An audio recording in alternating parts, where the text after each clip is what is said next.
दोस्तों, अक्सर ही हम यह सोचते हैं कि हमें अपनी जिंदगी में किसी चीज से कोई फर्क नहीं पड़ता। परंतु जब आप यह सोचने बैठेंगे कि आपको आपके जीवन में किन चीजों से फर्क पड़ता है और किन से नहीं, तब आपको आपकी वास्तविकता सामने नजर आने लगेगी। तब आपको यह पता चलेगा कि आपको आपकी जिंदगी में सभी चीजों से फर्क पड़ता है। उन चीजों से तो पड़ता ही है जो आपके बिल्कुल पास है, और आपको उन चीजों से भी फर्क पड़ता है जो आपसे बहुत दूर है। आपने देखा होगा कि हम में से अधिकांश लोग हमेशा उन चीजों के पीछे ही भागते रहते हैं जो हमारे पास नहीं है, जो हमसे बहुत दूर है, किंतु फिर भी हम उसे पाना चाहते हैं। और जो हमारे पास है हम उस पर ज्यादा ध्यान नहीं देते, हालांकि वो चीजें हमारे पास हैं और उससे हमें फर्क पड़ता है, किंतु हम उस पर ध्यान देना नहीं चाहते। तो इसका मतलब यह हुआ कि आपको आपकी जिंदगी में हर चीज से फर्क पड़ता है, किंतु हम यह स्वीकार करना नहीं चाहते। आप अपने जीवन में हर एक चीज पर गौर करते हैं, लेकिन आप उसे नजरअंदाज कर देते हैं। जैसे कि आपके परिवार वाले, उनकी हर बात से आपको फर्क पड़ता है। आपके मित्र, आपके सहयोगी जो के साथ काम करते हैं, उनकी बातों से, उनके रहन सहन से आपको फर्क पड़ता है। आपको आपका पड़ोसी क्या कह रहा है, वह आपसे क्या कहना चाहता है, या वह आपकी कौन सी चीजों पर नजर गड़ाए बैठा है, इन बातों से भी आपको फर्क पड़ता है। या फिर आपसे जो कुछ ही दूर पर है, अर्थात इसे यूं भी कह सकते हैं कि आपसे केवल 10 घर दूर जो भी व्यक्ति आपसे रहता है, उसकी चीजों से भी आपको फर्क पड़ता है। या फिर इसे यूं भी कह सकते हैं कि आपको हर एक व्यक्ति से, हर एक चीज से, हर एक समय से फर्क पड़ता है।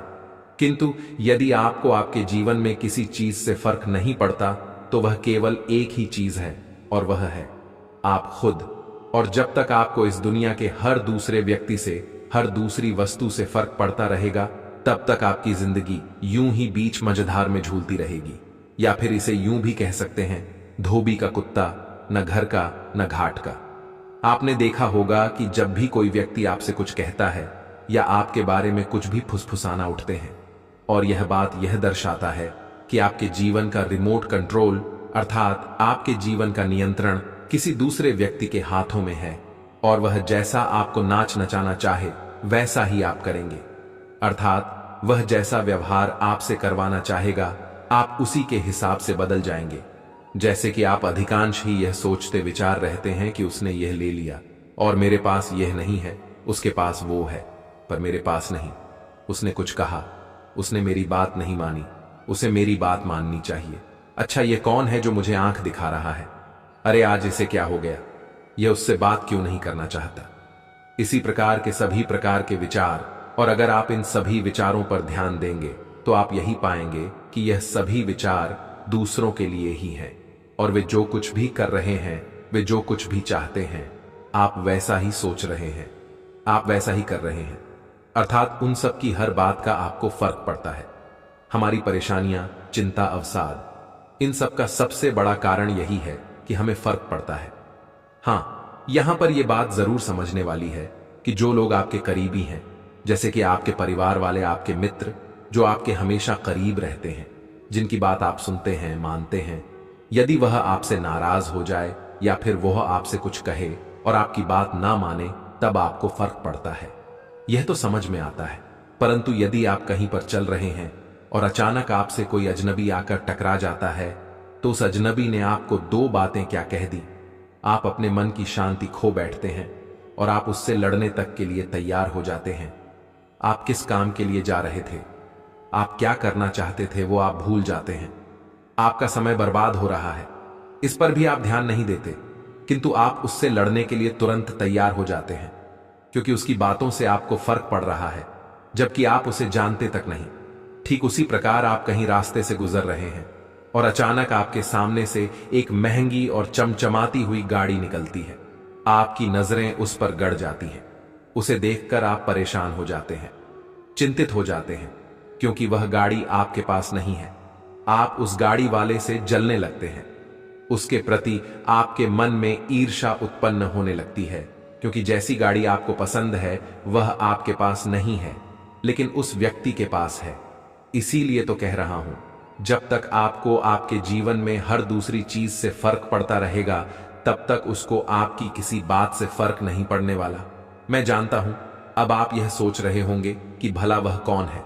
चलिए इसे एक कहानी के माध्यम से समझते हैं। एक छोटे से नगर में एक युवक रहता था जो बहुत ही सीधा साधा था। वह दिल का बहुत साफ था। हाँ, किंतु यदि आज के जीवन में देखेंगे तो सीधा साधा होने का मतलब है कि वह व्यक्ति बेवकूफ है। परंतु जो व्यक्ति सीधा दिखाई देता है वह बेवकूफ नहीं होता।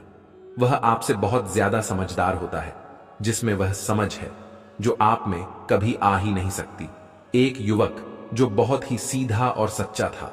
सीधा और सच्चा होने के कारण उसे बहुत कुछ सहना भी पड़ता था, क्योंकि उसे हर किसी की बातों से फर्क पड़ता था। उसे लोगों की फालतू बातों में कोई दिलचस्पी नहीं थी, परंतु हमेशा यह कोशिश करता रहता था कि उसकी वजह से कभी किसी को कोई दुख ना हो, कोई तकलीफ ना पहुंचे। वह गलती से भी कभी किसी को हानि ना पहुंचा दे, उससे कोई नाराज ना हो। उसके लिए भले ही वह अपने आप को तकलीफ पहुंचाने के लिए तैयार था, भले ही उसे अपना सब कुछ खोना ही क्यों ना पड़ जाए, किंतु वह अपने परिवार को हमेशा खुश रखना चाहता था। चाहे उसे कोई भी दुख मिले, पर उसका परिवार खुश रहना चाहिए। वह हमेशा केवल इसी प्रयास में लगा रहता था, परंतु उसके लाख प्रयास करने के बाद भी वह किसी को पूरी तरह से संतुष्ट नहीं कर पाता था। आसपास के लोगों को और यहां तक कि उसके परिवार वालों को भी ऐसा लगता था कि यह तो पागल है, यह तो बेवकूफ है, इसे कुछ पता ही नहीं, इसे तो कुछ भी समझ नहीं आता। धीरे धीरे यूं ही समय बीतने लगा और अब तो उसके परिवार वाले भी उसे अच्छी तरह समझते नहीं थे। यहां तक कि वह उसकी इज्जत भी नहीं करते थे। अब तो बात यहां पर आ पहुंची थी कि उसकी बातों से किसी को कोई फर्क तक नहीं पड़ता था, परंतु वह तो सीधा साधा था, मन का साफ था, जिस कारण उसे हर किसी की बातों से बहुत तकलीफ होती थी, हर किसी की बातों से बहुत फर्क पड़ता था। एक दिन उसके परिवार में कुछ ऐसा ही हुआ जिसके कारण उसके परिवार के सभी सदस्य एक दूसरे के खिलाफ हो गए, मानो वे सभी एक दूसरे के दुश्मन से बन बैठे थे और वह यह सब देख नहीं पा रहा था। वह उन लोगों को समझाने की कोशिश कर रहा था, लेकिन कोई भी उसकी कदर नहीं करता था। उसकी बातों से किसी को कोई फर्क नहीं पड़ता था, जिस कारण वह यह सब सह नहीं पा रहा था। वह निराश और हताश होकर अपना जीवन समाप्त करने के लिए घर से निकल पड़ा। वह अपने मन में अपने मन की सारी तकलीफें लिए एक रास्ते से होकर गुजर रहा था। तभी उसके कानों में कुछ अपशब्द सुनाई पड़े। उसने मुड़कर देखा तो एक बाग में कुछ लोग एक सन्यासी को अपशब्द कह रहे थे, किंतु वह सन्यासी मस्त होकर हंस रहा था, वह मुस्कुरा रहा था। यह देखकर वह व्यक्ति बहुत अचंभित हुआ। उसे समझ नहीं आया कि आखिर वे लोग उस सन्यासी को अपशब्द कह रहे हैं, फिर भी वह सन्यासी जोर जोर से हंस रहा है। कहीं वह पागल तो नहीं है? आखिर उस सन्यासी को इन लोगों की बातों से फर्क क्यों नहीं पड़ रहा? वो वहां पर खड़े होकर वह सारा नजारा देखने लगा। देखते ही देखते वहां पर उपस्थित सभी लोग वहां से चले गए, किंतु वह सन्यासी अब भी वहीं था। यह देखकर वह व्यक्ति उन सन्यासी के पास जा पहुंचा और कहा, हे गुरुवर, वे लोग आपको इतना भला बुरा कह रहे थे, फिर भी आपको उनकी बातों का तनिक भी बुरा नहीं लगा। क्या आपको उनकी बातों से कोई फर्क नहीं पड़ा? आपके पास तो उनसे कहीं ज्यादा ज्ञान है, आपने उनकी बातों का जवाब क्यों नहीं दिया? इस पर वह सन्यासी मुस्कुराते हुए उस युवक से कहता है, बेटा, कौन भला बुरा कह रहा है? इस पर वह युवक जवाब देते हुए कहता है, हे गुरुवर, वह सभी गांव वाले जो अभी अभी आपको अपशब्द कह रहे थे, मैंने अपनी आंखों से देखा है और अपने कानों से सुना है। इस पर वह सन्यासी उस युवक से कहते हैं, बेटा, अब शब्द तो वे कह रहे हैं, मैं नहीं तो मुझे क्यों फर्क पड़ेगा? फर्क तो उन्हें पड़ना चाहिए, क्योंकि उन्होंने जो कर्म किए हैं उनका फल उन्हें मिलेगा, और मैंने जो कर्म किए हैं उनका फल मुझे मिलेगा, तो मुझे किस बात से फर्क पड़ना चाहिए? युवक उन सन्यासी की आवाज सुनकर थोड़ा आश्चर्यचकित रह गया और कुछ देर सोच विचार करने के बाद वह उन सन्यासी से कहता है, परंतु गुरुवर, वे सभी आप ही को तो अपशब्द कह रहे थे, पर मैं यह समझ नहीं पाया कि आखिर उन्होंने आपको इतने अपशब्द क्यों कहे, आपको उन्होंने इतना भला बुरा क्यों कहा? आखिर ऐसी क्या बात हो गई थी? इस पर वह सन्यासी जवाब देते हुए उस युवक से कहते हैं, बेटा, उन्होंने मुझसे पूछा था कि ईश्वर है या नहीं। उन सन्यासी के मुख से यह सुनकर वह युवक तुरंत ही उन सन्यासी से प्रश्न पूछते हुए कहता है, तब आपने उन्हें क्या जवाब दिया? इस पर वह सन्यासी उस युवक को जवाब देते हुए कहते हैं, मैंने तो उन्हें सत्य ही कहा। मैंने कहा, जिस ईश्वर को तुम जानते हो वैसा कोई ईश्वर नहीं है, और जिसे तुम नहीं जानते वही ईश्वर है और वही सत्य है। मैंने जैसे ही उनसे इतना कहा, वे सभी नाराज हो गए, वे सभी क्रोधित हो गए और अपने आप को दंड देने लगे। बड़े ही नासमझ लोग हैं, जो मैंने कहा उसके लिए वह अपने आप को दंड दे रहे थे। युवक उन सन्यासी की बात समझ नहीं पाया। वह थोड़ा अचरज में एक बार फिर उन गुरुवर से कहता है, किंतु हे गुरुवर, वह तो आपको भला बुरा कह रहे थे, तो फिर उन्होंने खुद को दंड कहां दिया?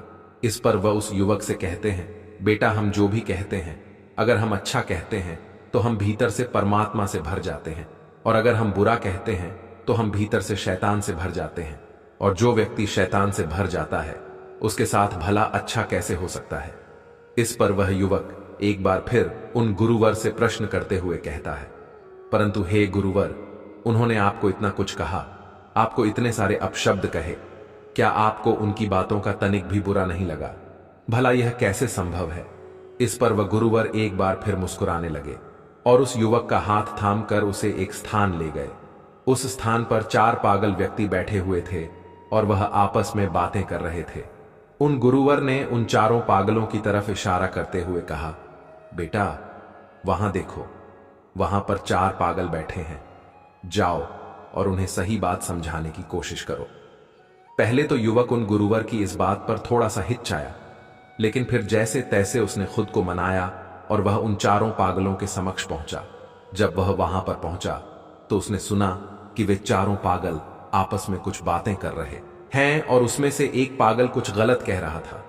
तभी वह युवक बीच में बोल पड़ा और वह उन्हें सही बात समझाने की कोशिश करने लगा, लेकिन उन पागलों ने उस व्यक्ति की एक ना सुनी और उसे ही भला बुरा कहना शुरू कर दिया, उसे ही अपशब्द कहने शुरू कर दिए। कुछ देर तक तो वह युवक वहीं पर खड़ा रहा, लेकिन कुछ देर के बाद वह वापस उन गुरुवर के पास वापस लौट आया। यह देख वह गुरुवर उस युवक से कहते हैं, बेटा, क्या तुम्हें उनकी बातों से कुछ फर्क पड़ा? उन्होंने तुम्हें काफी अपशब्द कहे, काफी कुछ भला बुरा कहा, क्या तुम उनकी बातों से नाराज नहीं हो? उन गुरुवर की इस बात का जवाब देते हुए वह युवक कहता है, हे गुरुवर, वे चारों तो पागल हैं और उन्हें सही बात समझ में नहीं आती, और उनकी बातों का बुरा मानकर मैं करूंगा भी क्या? वे सभी तो पागल हैं, उनकी बातों से नाराज होकर भला मुझे क्या लाभ मिलने वाला है? इस पर वह गुरु मुस्कुराने लगे और वह उस यह से कहते हैं, बेटा, ठीक इसी प्रकार से मुझे भी इस पागलों से भरी दुनिया में किसी की बात का बुरा नहीं लगता, ना ही उनकी किसी बात का मुझे कोई फर्क पड़ता है। किंतु इस दुनिया में एक पागल यदि दूसरे पागल को कुछ कह देता है तो उसे अवश्य ही फर्क पड़ता है। इस पर वह युवक तुरंत ही उन गुरुवर से कहता है, हे गुरुवर, क्या हमें अपने परिवार की किसी भी बात का बुरा नहीं मानना चाहिए? क्या हमें उनकी बात का फर्क नहीं पड़ना चाहिए? इस पर वह गुरुवर उस युवक से कहते हैं, बेटा, अगर तुम इन 4 पागलों की फिक्र करो, अर्थात यदि तुम्हारे मन में इन चारों के प्रति थोड़ी सी भी दया हो, थोड़ी सी भी करुणा हो, तो तुम क्या चाहोगी? इस पर वह युवक जवाब देते हुए कहता है, हे गुरुवर, मैं तो यही चाहूंगा कि ये सब लोग ठीक हो जाएं और अपना जीवन आराम से और खुशहाली से बिताएं। इस पर वह गुरुवार उसी वक्त से एक और प्रश्न करते हुए कहते हैं, परंतु बेटा, यह कैसे होगा? अगर तुम्हें उनकी बातों से फर्क पड़ता है, तुम उनकी बातों से नाराज हो जाते हो, उनकी बातों से तुम्हें तकलीफ पहुंचती है, तो फिर वे लोग अपना जीवन खुशहाली से कैसे बिता सकते हैं? भला तुम उन्हें खुश कैसे कर सकते हो? तुम तो उनकी बातों से टूट जाते हो, दुखी हो जाते हो, तो तुम उन्हें ठीक कैसे करोगे? यदि तुम्हें उन्हें ठीक करना है, उन्हें खुशहाली वाला जीवन देना है, तो पहले तुम्हें खुश होना होगा, पहले तुम्हें ठीक होना होगा। जब तक तुम खुद ही नहीं ठीक रहोगे तो तुम उन्हें ठीक कैसे कर सकते हो? आगे वह गुरुवर उस युवक से कहते हैं, बेटा, अभी कुछ देर पहले जो गांव वाले मुझे अपशब्द कह रहे थे, मुझे भला बुरा कह रहे थे, यदि मैं उनके प्रश्नों का उत्तर देने लगूं, यदि मैं भी उनकी तरह लड़ने लग जाऊं, तो मैं उन्हें क्या समझा सकूंगा? क्या उनके पास मैं दोबारा जा सकूंगा? यदि मैं उनकी बातों को अपना अपमान समझूं और उनकी बातों से दुखी हो जाऊं और मान सम्मान और अपमान जैसी बातों को सोचने बैठ जाऊं, तो क्या कभी मैं उनके लिए कुछ अच्छा कर पाऊंगा? नहीं, बल्कि मैं केवल यह सब सोचकर दुखी ही होता रह जाऊंगा। और कभी भी इन चीजों से बाहर नहीं निकल पाऊंगा और मन ही मन मैं उनका बुरा भी चाहने लगूंगा। ऐसी अवस्था में मैं उनका भला कैसे कर सकता हूं?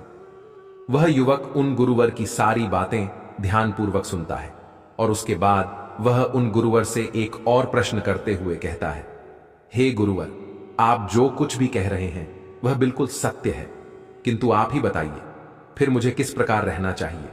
इस पर वह गुरुवर उस युवक के इस प्रश्न का जवाब देते हुए कहते हैं, बेटा, तुम जैसे भी अपना जीवन जी रहे हो उसमें खुश रहो। इस दुनिया में किसी भी चीज की फिक्र मत करो। किसी की बातों का तुम पर कोई फर्क नहीं पड़ना चाहिए।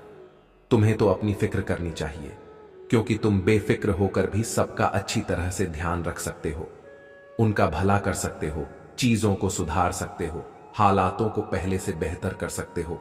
किंतु यदि तुम खुद ही उन हालातों में बिखरे पड़े हो तो तुम भला खुद को कैसे समेटोगे? तुम भला उनका भला कैसे कर सकते हो? यदि तुम खुद ही रो रहे हो तो तुम उन्हें कैसे हंसा सकते हो? इतना कहकर वह गुरुवर शांत हो गए और उस युवक को भी अपनी गलती का एहसास हो चुका था। उसे उन गुरुवर की सभी बातें अच्छी तरह से समझ में आ चुकी थीं।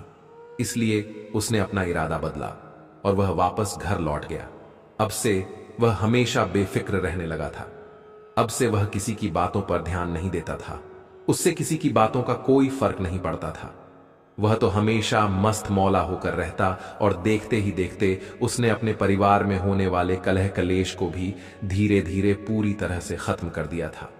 पर दोस्तों, याद रखिएगा, जो व्यक्ति बेफिक्र दिखाई देता है लोग उसे पसंद नहीं करते। लोगों को वही पसंद आते हैं जो फिक्र करते हैं, जिन पर उनकी बातों का असर होता।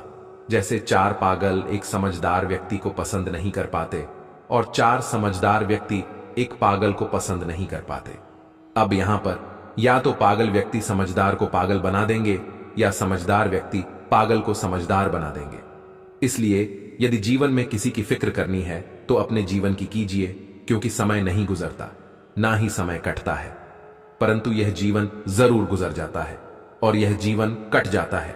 इसलिए यदि आप खुश रहना चाहते हैं और आप चाहते हैं कि आपको किसी की बातों का कोई फर्क ना पड़े, तो सबसे पहले आपको खुद की परवाह करनी चाहिए, खुद को बेफिक्र बनाना चाहिए। क्योंकि यदि जब तक आप ही खुश नहीं होंगे, आप अपने परिवार को कैसे खुश रख सकते हैं? जब तक आप ही रोते रहेंगे, आप किसी दूसरे के चेहरे पर मुस्कान कैसे ला सकते हैं? इसलिए यदि आपको किसी को खुश करना है, किसी का जीवन संवारना है, तो पहले अपने ऊपर ध्यान दीजिए। वैसे उम्मीद है कि आपने आज की इस वीडियो से जरूर कुछ ना कुछ सीखा होगा और साथ ही मुझे उम्मीद है कि आपको आज की यह वीडियो भी पसंद आई होगी। तो इस वीडियो को लाइक और अपने दोस्तों के साथ शेयर भी जरूर कीजिएगा। एक युवक बहुत ही महत्वाकांक्षी था। उसके बड़े बड़े सपने थे। वह बहुत कुछ हासिल करना चाहता था, बहुत बड़ा बनना चाहता था, लेकिन उसे यह सब कुछ बहुत जल्दी हासिल करना था। उसे हमेशा लगता था कि उसके पास समय बहुत कम है, इसलिए वह जल्द से जल्द अपने सपनों को पूरा करना चाहता था। उसने कई बार कड़ी मेहनत करके जल्दी सफलता हासिल करने का प्रयास किया, लेकिन वह हर बार असफल हो जाता। उसे थोड़ी बहुत कामयाबी तो मिल जाती थी, लेकिन उसे कभी भी अपने मनचाहे परिणाम हासिल नहीं हो पाते थे। इस बात से वह बड़ा परेशान हो जाता था। वह सोचता रहता कि कमी कहां रह रही है। आखिर वह ज्यादा मेहनत करके दूसरों की तुलना में जल्दी सफल क्यों नहीं हो सकता? यह प्रश्न अक्सर उसे बहुत परेशान करता था, लेकिन फिर धीरे धीरे उसे समझ आने लगा कि शायद उसे उन नियमों और रहस्यों के बारे में नहीं पता, जिनका उपयोग करके वह कम समय में भी सफलता हासिल कर सकता है। जिस दिन उसे यह बात समझ आई, उस दिन के बाद से वह ऐसे इंसान की तलाश में रहने लगा जो उसे सफलता के उन नियमों और रहस्यों के बारे में विस्तार से समझा सके। तभी एक दिन उसे अपने एक मित्र के माध्यम से एक ऐसे गुरु के बारे में पता चला जो अपनी बुद्धिमत्ता और ज्ञान के लिए दूर दूर तक प्रसिद्ध थे। वह लोगों की समस्याओं को समझकर बड़ी ही बुद्धिमानी और सरलता से उसका समाधान निकाल लेते थे। साथ ही वो मुश्किल से मुश्किल बात को भी बड़े ही आसान शब्दों में समझा देने में माहिर थे। गुरु के बारे में जानकारी मिलते ही अगले दिन वह युवक सीधे उन गुरु के आश्रम में पहुंच जाता है। वह गुरु एक बौद्ध भिक्षु थे। युवक ने उन्हें प्रणाम किया और उनके सामने बैठ गया। बौद्ध भिक्षु ने युवक से आने का कारण पूछा तो युवक ने कहना शुरू किया, मुनिवर, मेरे सपने बहुत बड़े हैं। मैं जीवन में बहुत कुछ बनना और करना चाहता हूं, बड़ी सफलताएं हासिल करना चाहता हूं, लेकिन मुझे यह सब कुछ कम समय में हासिल करना है। मैंने कई बार कड़ी मेहनत करके जल्दी सफल होने का प्रयास किया, लेकिन मुझे कभी भी मनचाहे परिणाम नहीं मिले। मुझे लगता है कि मुझे सफलता के उन महत्वपूर्ण नियमों और रहस्यों के बारे में जानने की जरूरत है, जिनका उपयोग करके मैं कम समय में बड़ी सफलता प्राप्त कर सकता हूं। क्या आप मुझे उन नियमों और रहस्यों के बारे में विस्तार से समझा सकते हैं? मैं वादा करता हूं कि मैं जरूर उन नियमों का पालन करूंगा। बौद्ध भिक्षु को उस युवक की आंखों में एक ज्वलंत इच्छा शक्ति और जुनून दिखा। वह सफल होने के लिए कितनी भी मेहनत करने और बड़ा से बड़ा त्याग करने के लिए भी तैयार था। बौद्ध भिक्षु ने उसकी आंखों में देखते हुए गंभीर आवाज में कहना शुरू किया, आज मैं तुम्हें 8 ऐसे नियम बताऊंगा जिनका अगर तुम पूरी ईमानदारी से पालन करते हो तो तुम 10 साल के लक्ष्य को 10 महीने में पूरा कर सकते हो। बस शर्त यह है कि इन नियमों पर पूर्ण विश्वास रखते हुए पूरी ईमानदारी से इनका पालन करना है। पहला नियम कि सबसे पहले अपने दिमाग को इस संभावना के लिए खोलो कि हां, यह किया जा सकता है। 1 साल का काम 1 महीने में किया जा सकता है। इस बात का अपने दिमाग को विश्वास दिलाओ, क्योंकि जब तक तुम्हें अंदर से ही इस बात पर पूर्ण विश्वास नहीं होगा कि तुम 10 साल के लक्ष्य को 10 महीने में भी पूरा कर सकते हो, तब तक तुम इसके लिए जरूरी कदम नहीं उठा पाओगे। कोई भी लक्ष्य बाहरी दुनिया में पूरा होने से पहले एक बार हमारे दिमाग में पूरा होता है, इसलिए इस संभावना को स्वीकार करो। ठीक उस विद्यार्थी की तरह जिसने साल भर कुछ खास पढ़ाई नहीं की, लेकिन परीक्षा से 1 महीने पहले सब कुछ भूलकर स्वयं को पढ़ाई में झोंक देता है और इतनी कड़ी मेहनत करता है कि उसके परिणाम सभी को आश्चर्यचकित कर देते हैं। जब वह विद्यार्थी 1 साल की पढ़ाई को अपनी कड़ी मेहनत और एकाग्रता से 1 महीने में पूरा कर सकता है, तो तुम अपने लक्ष्य पूरे क्यों नहीं कर सकते? सफलता के नियम तो सभी के लिए एक बराबर काम करते हैं। दूसरा नियम, 6 महीने के लिए गायब हो जाओ। आने वाले 6 महीने के लिए भूल जाओ कि तुम्हारा कोई है। भूल जाओ अपने दोस्तों और रिश्तेदारों को, अपने पड़ोसियों को। कोई तुम्हें छोड़कर नहीं जाने वाला। जिसको रुकना होगा वह रुकेगा। बस 6 महीने के लिए अपने सारे दरवाजे बंद कर लो और दूर हो जाओ इन सारी भटकाने वाली चीजों से। यानी कि तुम्हें स्वयं को 6 महीने के लिए दुनिया से गायब कर लेना है, जैसे कि तुम कभी यहां थे ही नहीं। तुम्हें अपने आप को 6 महीने के लिए अपने मन, शरीर, लक्ष्य और उद्देश्य के साथ बंद कर लेना है। 6 महीने कोई बहुत ज्यादा समय नहीं होता है। यह सुनने में बड़ा लग सकता है, लेकिन तुम यह भी तो देखो कि यह त्याग तुम किसके लिए कर रहे हो। अपने मित्रों या पड़ोसियों के लिए या खुद के लिए। इन 6 महीनों में अगर तुम्हारे और तुम्हारे लक्ष्य के बीच कोई आ रहा हो, वह भले कितना ही अमीर हो, प्रभावशाली हो, लेकिन अगर फालतू की बातें कर रहा है तो वहां से गायब हो जाओ। अगर तुम्हारे मित्र और रिश्तेदार अपने मतलब से तुम्हें घूमने बुला रहे हैं तो उन्हें मना कर दो, क्योंकि तुम्हारे जाने या ना जाने से उन्हें कोई फर्क नहीं पड़ेगा, लेकिन तुम अपनी जिंदगी में एक कदम पीछे जरूर हो जाओगे। बेमतलब के गप्पे मारने वाले दोस्तों के समूह से दूर हो जाओ। समय भर बात करने वाले लोगों से मतलब रखना बंद कर दो। अगर थोड़े रिश्ते खराब होते हैं तो होने दो। अपनी नींद और ऊर्जा को दूसरे लोगों पर बर्बाद करना बंद कर दो और एकदम स्वार्थी बन जाओ। सिर्फ अपने बारे में सोचो, अपने लक्ष्य, उद्देश्य, योजना और परिवार के बारे में बस। और जो भी चीज तुम्हें इनसे दूर ले जा रही है, उन सब विचारों को अपने दिमाग में जला दो। तीसरा नियम, एक सही गुरु की तलाश करो। अगर तुम्हें किसी काम में जल्दी सफल होना है और उसके शीर्ष पर पहुंचना है, तो तुम्हें अपना समय उस काम का साधारण ज्ञान रखने वाले लोगों के साथ बर्बाद नहीं करना चाहिए, बल्कि तुम्हें तो सीधा उस इंसान के पास जाना चाहिए जो पहले से ही उस काम के शिखर पर है, क्योंकि वही इंसान तुम्हें सबसे अच्छे से सिखा सकता है कि शीर्ष तक कैसे पहुंचना है। उसने उन सारी मुश्किलों और बाधाओं का सामना कर रखा है जिनका तुम भविष्य में सामना करोगे। इसलिए वह अपने अनुभवों से तुम्हें ऐसी बातें सिखा सकता है जिसे स्वयं सीखने में तुम्हें अपना बहुत सारा समय खर्च करना पड़ेगा। तो 10 साल के लक्ष्य को सिर्फ 10 महीने में पूरा करने के लिए तुम्हें अपने क्षेत्र के सबसे सफल लोगों में से एक को अपना गुरु, अपना मार्गदर्शक बनाना पड़ेगा। दोस्तों, चाहे पैसा हो या सफलता, दोनों को 10 गुना स्पीड से हासिल किया जा सकता है। बस इसके लिए सही गाइडेंस, फोकस और मेहनत की जरूरत है। फिर गुरु कहते हैं कि चौथा नियम, एक स्पष्ट और निश्चित लक्ष्य तय करो। निश्चित कर लो कि तुम्हें क्या और कितने समय में हासिल करना है। तुम्हारा लक्ष्य स्पष्ट रूप से तुम्हारे पास लिखा हुआ होना चाहिए। तुम भले ही कितने ही होशियार हो, कितने ही बुद्धिमान हो, कितना भी तेज तुम्हारा दिमाग हो, लेकिन अगर तुम्हारे पास एक स्पष्ट लक्ष्य नहीं है और तुम अपने लक्ष्य की तरफ रोज मेहनत नहीं कर रहे हो, तो बड़ी सफलता तुम्हें कभी नहीं मिल सकती। बस सफलता के लिए एक स्पष्ट लक्ष्य का होना सबसे जरूरी है। मानवीय स्वभाव के बारे में एक बात है कि अगर तुम्हारा लक्ष्य बहुत ज्यादा आसान होगा तो तुम उसे हल्के में छोड़ दोगे, और अगर तुम्हारा लक्ष्य बहुत ज्यादा मुश्किल होगा तब भी तुम उसे असफल होने के डर से छोड़ दोगे। इसीलिए लक्ष्य ऐसे होने चाहिए जो मुश्किल तो है लेकिन उन्हें पूरा किया जा सके। अगली बात, तुम्हारे जीवन के लक्ष्य यानी प्राथमिकताएं 3 से ज्यादा नहीं होनी चाहिए। अगर तुम्हारी 3 से ज्यादा प्राथमिकताएं हैं, यानी सरती यान ऐसे काम है जो तुम्हें लगता है सारे बराबर जरूरी है, सारे करना जरूरी है, तब उनमें से एक भी ऐसा काम नहीं है जो सच में जरूरी है। 3 से ज्यादा प्राथमिकताएं होने का मतलब है कि एक भी ढंग की प्राथमिकता नहीं है। प्राथमिकता का मतलब होता है उद्देश्य, यानी जो है बस यही है और इतने समय में ही है। कोई उद्देश्य नहीं, मतलब भटका हुआ, दुखी और अस्तव जीवन। उद्देश्य मतलब मजा क्या चाहिए। फिर गुरु कहते हैं कि पता है तुम्हें, अगर किसी इंसान के पास कोई उद्देश्य ही नहीं है तो वह हमेशा भटकता ही रहेगा। ज्यादातर लोगों की जिंदगी का नियम बड़ा अजीब है। उनको नहीं पता कि उन्हें क्या चाहिए और वह बस लगे हुए हैं।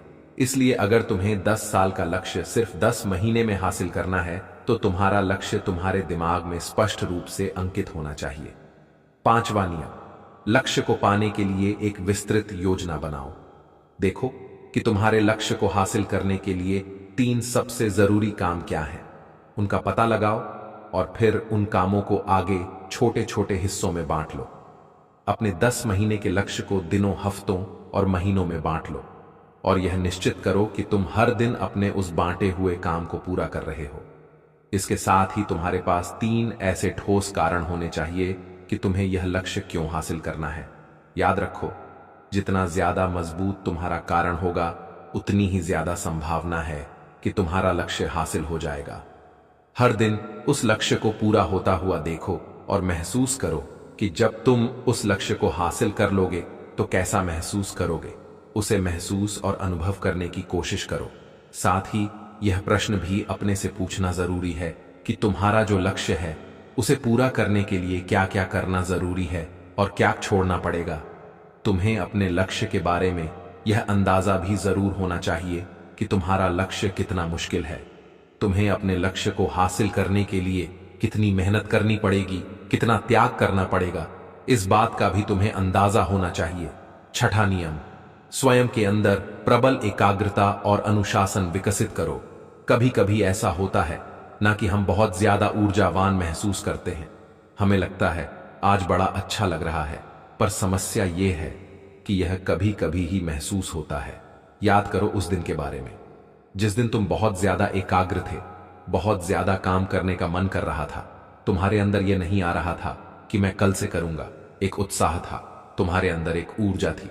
सोचो, अगर तुम्हारे साथ यह हर रोज होने लगे तो तुम अपनी जिंदगी में क्या कुछ हासिल नहीं कर सकते।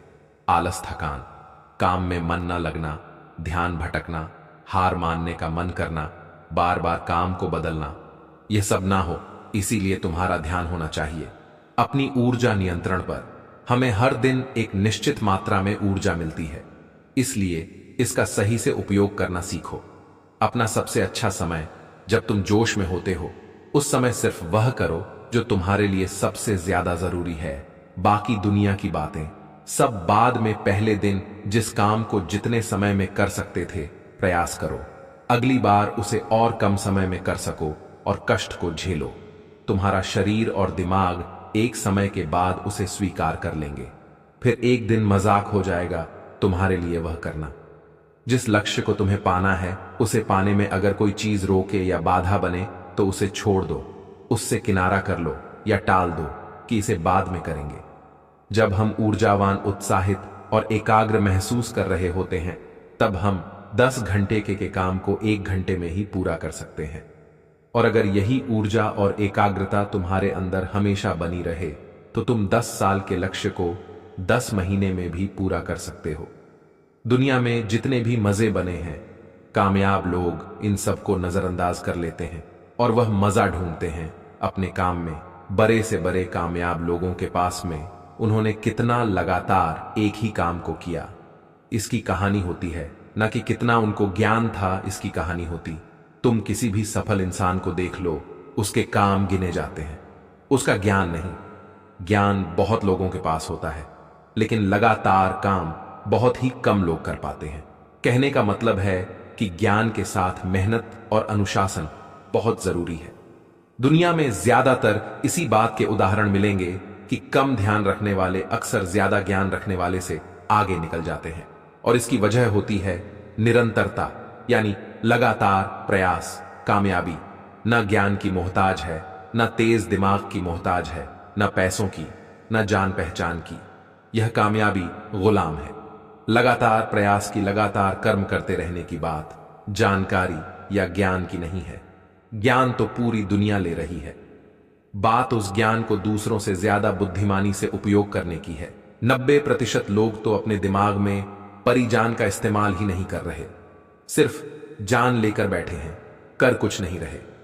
दुनिया में सफल और अमीर वो लोग बने हैं जिन्होंने ज्ञान मिलने पर उस पर काम शुरू किया, न कि वह लोग जो कि ज्ञानी हैं। मेहनत हमेशा एक बुद्धिमान इंसान को पीछे छोड़ देती है। जब बुद्धि वाला इंसान मेहनत नहीं करता, एक मूर्ख इंसान लगातार अपनी मेहनत और प्रयास से एक प्रतिभाशाली आलसी व्यक्ति को बड़ी ही आसानी से हरा सकता है।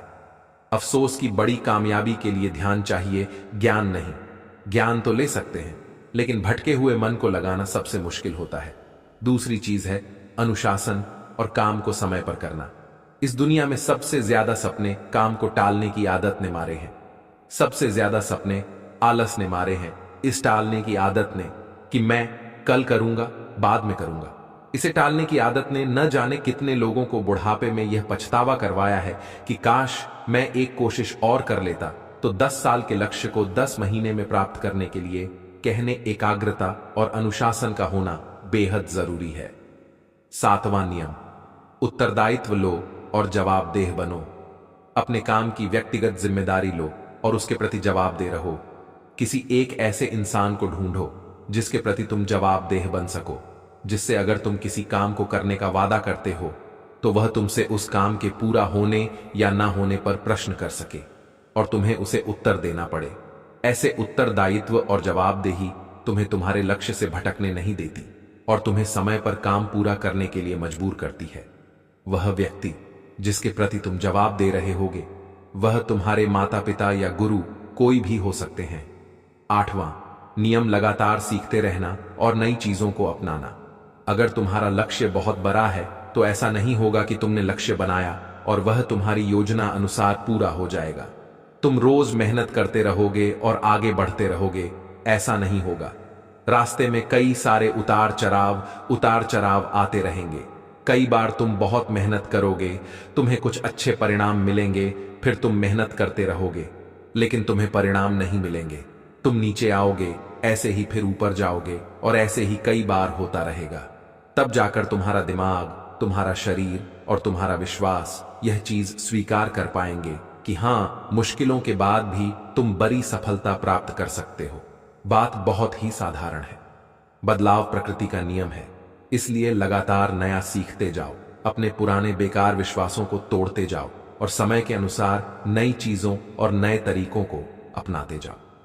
इतना कहने के बाद बौद्ध भिक्षु ने अपनी बात समाप्त की। अब उस युवक को समझ आ चुका था कि उसे जल्दी सफलता हासिल करने के लिए क्या क्या करना है। उसने इस जानकारी के लिए बौद्ध भिक्षु का धन्यवाद किया और वहां से चला गया। तो दोस्तों, उम्मीद है इस वीडियो से आपको काफी कुछ सीखने को मिला होगा और अगर कुछ सीखने को मिला हो तो हमारे इस वीडियो को लाइक, शेयर और सब्सक्राइब जरूर कर लीजिएगा और साथ ही कमेंट में नमो बुद्धाय जरूर लिखिए। धन्यवाद।